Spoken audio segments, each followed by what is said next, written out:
So Tom, just tell us right now what you've brought us today.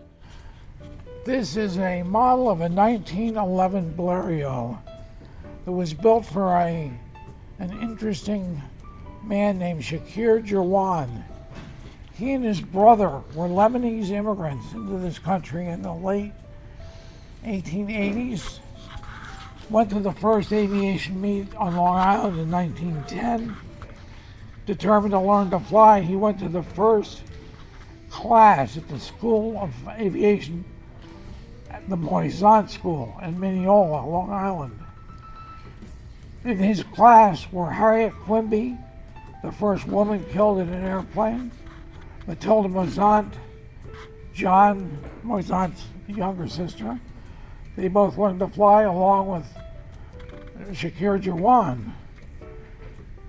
In the fall, after he got his license, he had his brother Fuad, or Fred Jawan, who was deaf and a mechanic for Moisant, build this model. They assembled this model, and as early as 1911 started using the model to teach the art of flying.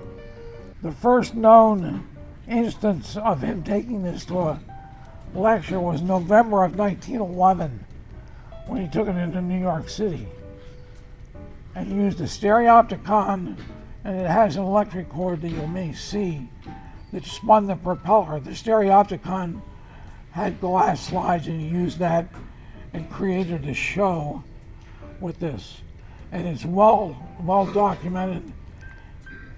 After he became the chief pilot at the Moisant School of Aviation, the following year, after 3 years, he went to warmer climes in Guatemala and worked with the Guatemalan Air Force, building their Air Force. His brother was invited to the 50th anniversary of the deaf school in Massachusetts, where he had graduated. The anniversary was 1919. This model was taken to that event and displayed, and apparently after the display, it was left in a warehouse assembled. It turned up at an auction near my friend's house 10 years ago, and he sent me video of it, and they thought it was a Moisant patent model. But I had recently been researching Harriet Quimby and had seen photos of her with Shakir Jawan, and I knew what it was. There are photographs of the internet and all over with him posed. And if you search Animals Aloft, the Smithsonian publication, there is a picture on the cover of Shakir Jawan, also known as Dude, because he dressed way better than me, and his French Bulldog monoplane in the back seat of a two-seat of a Bleriot, very similar. So this potentially is the earliest training model for aviation in history. Well, it probably is. We don't know that for sure. I think the people at Flight Safety or Embry-Riddle or Parks College might shed more light on that.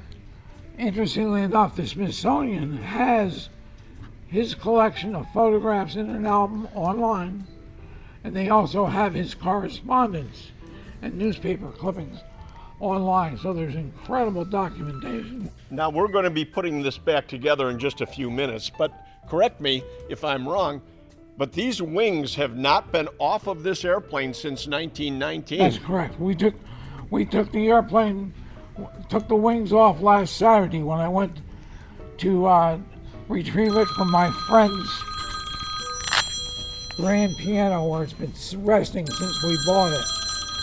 We've only taken it out twice, and both times we're in a full-size van and we didn't disassemble it.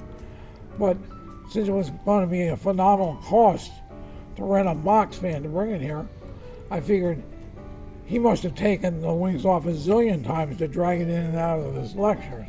Well, so it couldn't be too hard. So it wasn't. David and I took it apart, and here it is. And here we have this beautiful piece of American history, aviation history to say the least, and we're going to have you videotape as it gets put back together.